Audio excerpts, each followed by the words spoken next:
Hello, my name is Amber Hoye, and I'm the director of the World Language Resource Center here at Boise State. And in today's presentation, we're going to talk about creating an archivist culture. In other words, how can you create frequent opportunities for reflection and articulation across courses in your program? Before we get started with some tips and tricks, I thought it might be helpful to talk a little bit about my own experience designing and developing these types of reflection assignments. Every semester, I teach a 1-credit required course for our majors in French, German, and Spanish titled World 300.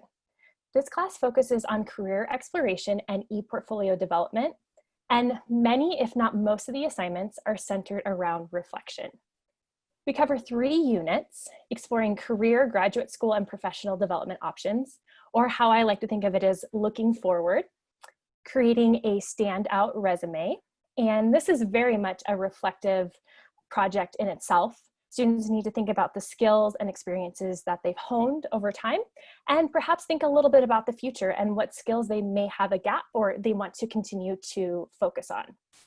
Students also design an e-portfolio where they curate artifacts that demonstrate their language proficiency.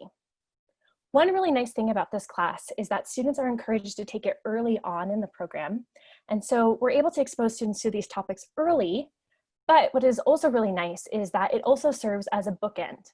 So they take this class towards the beginning of their program, and then when they get to their finishing foundations course, which is called senior seminar in our department, they get to revisit many of these assignments and do some meta reflection and also polish and make sure things are ready to go before they leave the university.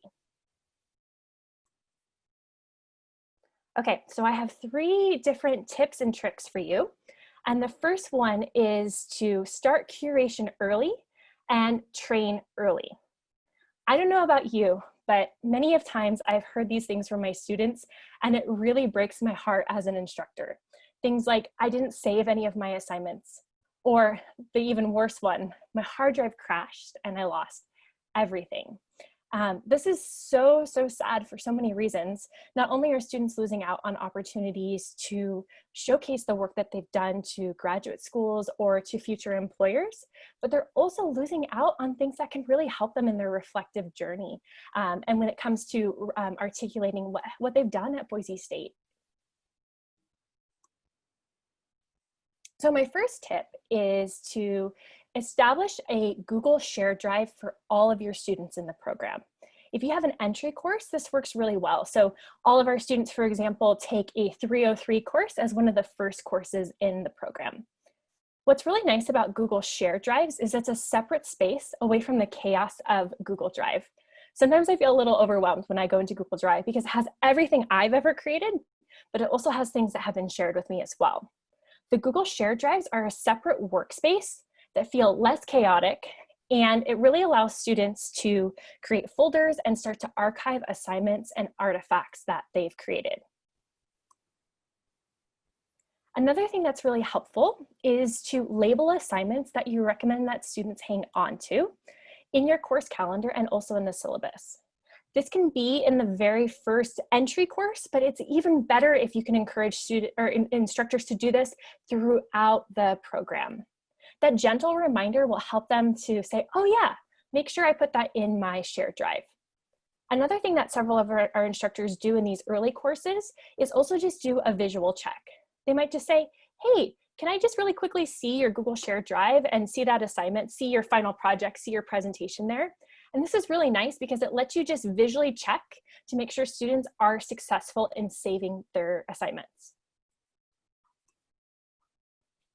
Along that line, it's really easy to assume that our students are very digitally savvy, that they're digital natives, but it's a worthwhile investment to spend 15-20 minutes, one class period, to go over Google Drive and shared drives.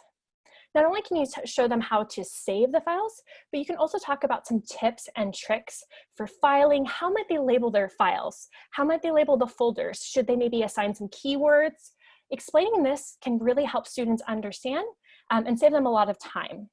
This idea of filing things is a skill that will really benefit them, not only in their undergraduate career, but once they get out into the workforce and in graduate school as well.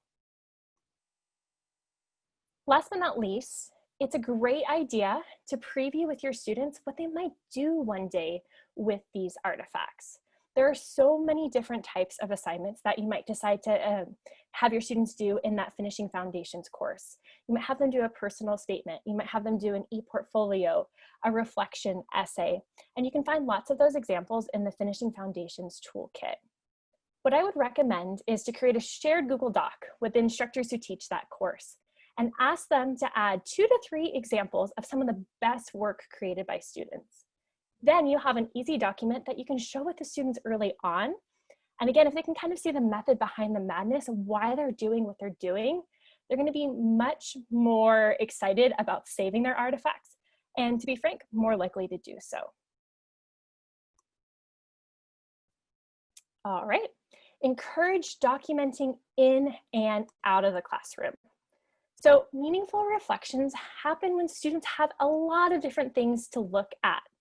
Encourage your students to document their experiences in and out of the classroom. In our department, many of our students study abroad, and that's a great example where they can be taking pictures, videos, saving things, whether that be from a concert that they go to or a museum. It can also be things like service learning, internships, even students who participate in on-campus organizations or volunteer. Those are all great experiences that they really should be making an effort to reflect upon and to gather artifacts from. While this may seem counterintuitive to many of our students and maybe even to some of our instructors, we really want to encourage our students to save the good, the bad, and the ugly assignments. No one is saying that they need to share these with the outside world, but when it comes to reflection and articulation, they're going to be able to see their personal growth and development so much more if they can revisit both the highs and the lows, not just the best of the best. While writing assignments are probably the easiest thing to capture, it is so important that our students are also capturing things like presentations, debates, creative projects. This showcases their digital literacy, and it also showcases so many of the other skills and content knowledge that they've worked towards in their undergraduate degree. One thing that I recommend doing is perhaps purchasing a couple of tripods. They're available on Amazon. They're usually $20 or $30, and have those available for your students. There's some really great mobile-friendly tripods where you can have the student put their phone or their tablet. And we're really fortunate now that most of our students come to campus with a professional camera or video camera in their back pocket. There really is no excuse for not recording these awesome assignments. Another thing that some of our instructors do that works really well is to partner students up and just have them record each other and then swap the files. And then they're accountable for each other, which is really nice. And they don't have to worry about hitting the record button for themselves, which can take a little bit of the stress off too.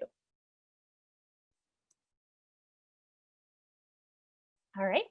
And once your students have started to create a selection of artifacts and assignments, there are some really great assignments that you can ask them to do. I'm going to focus on 2 different ideas, micro-reflections and bookend assignments, or this idea of having an assignment that you might do at the beginning of the program, and you may revisit or do a modified version towards the end of the program. And most of the time, I think that would happen in the Finishing Foundations course.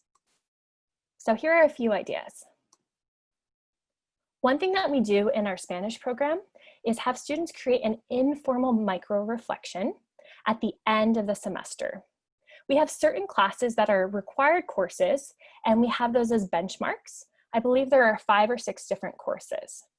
There's a list of questions, and it's like a buffet. So students can choose the questions that they want to answer. They do have a minimum, but we also cap the time. So we're really trying to encourage students to get better and better about articulating their ideas.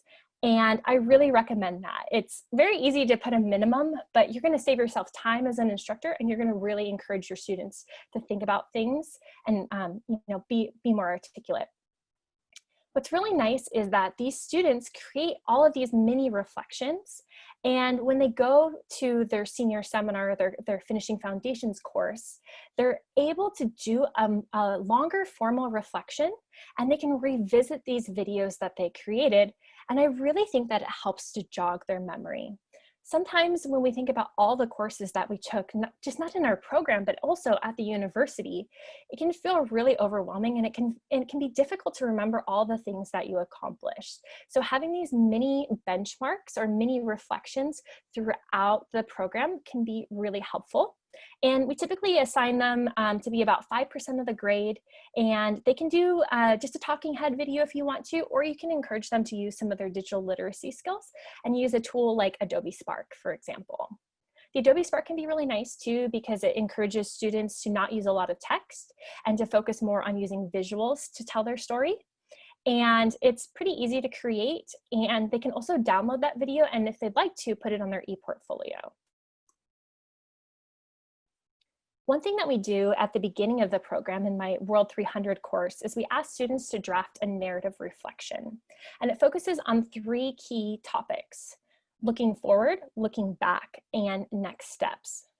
This assignment is also capped to 1 page because, again, they need to get better and better about limiting the amount, limiting things, and really making sure that they are telling their story in an effective way.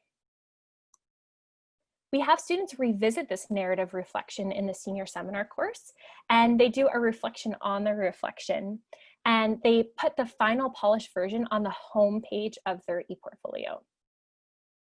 Last but not least, one really great idea is to have students create a skills inventory upon entry into the program. So we do that again in the World 300 course, and then revisit it during the capstone course. And they're asked during the capstone course to update and reflect. So what skills did they improve? How did they improve? And then I think this is a really powerful question that can really help them in telling their story. How and why will these skills be beneficial to you in the vision you have articulated for your personal and professional life? And that vision is referencing back to that narrative reflection that they create. What I really like about this is that I know a lot of instructors in the finishing foundation courses have so much content that they have to teach. And so sometimes it may feel stressful to add another assignment. What's nice about this is that students have already created these assignments, and they're just going back and revisiting, reflecting, and polishing. And this really can cut down on the workload for the instructor, but it's also a really meaningful assignment for the students as well. On the Finishing Foundations Toolkit, underneath examples, if you go to Amber Hoye, you can find examples and instructions for many of the tips and tricks that I mentioned today. At the top, you'll find some more information about the world languages approach and some more information on ePortfolios specifically. I talk about a little bit more on the research on ePortfolios, why you may want to consider this as a final Finishing Foundations assignment for your students. And I also talk about some of the do's and don'ts, and specifically what students should be including and perhaps not including on their ePortfolio. You can also find information on the narrative reflection and skills inventory assignment and how we've designed it as a bookend assignment, having students first do the assignment in World 300, then revisiting in the Finishing Foundations course, which is Senior Seminar 498. This section here talks a little bit more about how we've implemented reflection and articulation across our courses. You can find some examples for ePortfolios, some messaging you can give to your students about the importance and how to utilize their ePortfolio. And coming soon, there will also be a template for the skills inventory assignment that you can easily adapt and implement with your students.